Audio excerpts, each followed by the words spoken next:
Everyone at the mall was walking past him.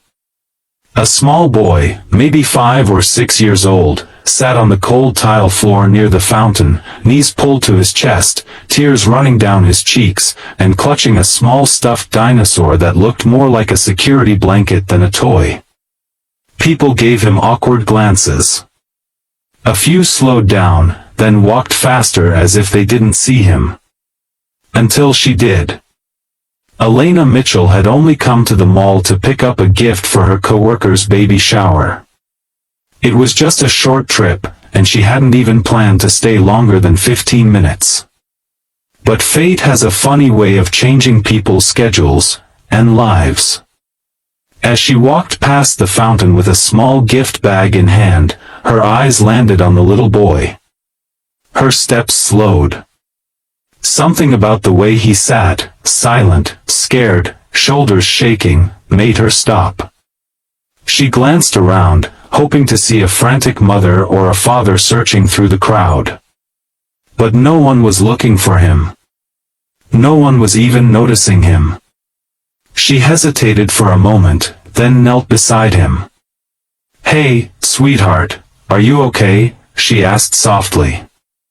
The boy flinched at first, then looked up at her with wide, tear-filled eyes. His lips trembled. "I can't find my mommy." Elena felt something twist in her chest. She reached out slowly, offering her hand. "It's okay. You're not alone now. My name is Elena. Can I sit with you?" He nodded, wiping his nose with the back of his sleeve. She sat beside him, ignoring the curious looks from passers-by. She gently placed an arm around his shoulder. He hesitated, then leaned into her and wrapped his arms around her waist. He was shaking like a leaf. For the next few minutes, she just sat there, holding him while he cried. She asked his name. He whispered it was Jacob. He didn't know his mom's number, only that they came in through the big door near the cookies. Elena decided to stay right there with him and waved down a security guard. Soon, mall security contacted the police. She stayed until officers arrived. When the police took over, Elena made sure Jacob was okay, gave him one last reassuring hug, and watched as they led him away gently, promising to find his mother. She didn't ask for recognition or thanks. She simply whispered, "You're brave, Jacob," and walked away. She never expected to hear about it again. But a few hours later, as she was sipping tea at home and flipping through a recipe book, a knock came at her door. 2 police officers stood there, one holding a small manila envelope. "Ms. Mitchell?" one of them asked. She nodded, alarm creeping in. "We're here to thank you for what you did at the mall today. You may not realize it, but you did far more than comfort a lost child." She blinked. "I just did what anyone should." The older officer smiled gently. "Most people didn't. You were the only one who stopped." Then the younger officer added, "And there's something else. We thought you should know what happened after you left." They sat down in her small living room and told her what Jacob hadn't said, what he was too scared to tell anyone. Jacob wasn't just lost. He had run away. From someone who wasn't supposed to be with him. Jacob's mother had gone to the restroom, and in the brief moment she was gone, a man claiming to be his uncle tried to lure him away. But Jacob had remembered something his mom always said, "If you're ever scared, run and don't stop until you're somewhere public." So he ran. Right into the center of the mall.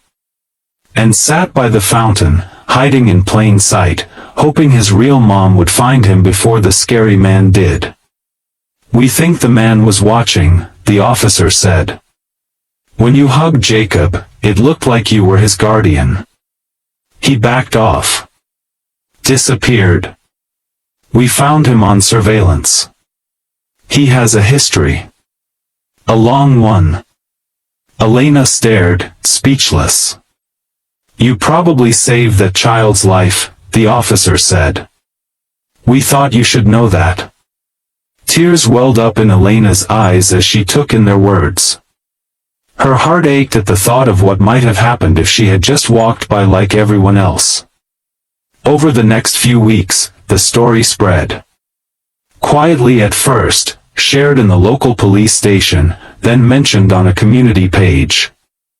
Eventually, a local journalist reached out to her. But Elena wasn't interested in fame. She just wanted others to see that doing something, anything, could matter. One afternoon, she was invited to a small gathering at the police department. She almost didn't go, but something told her she should. There, in the corner of the room, was Jacob, with his mother. His mother had tears in her eyes as she walked up and hugged Elena tightly.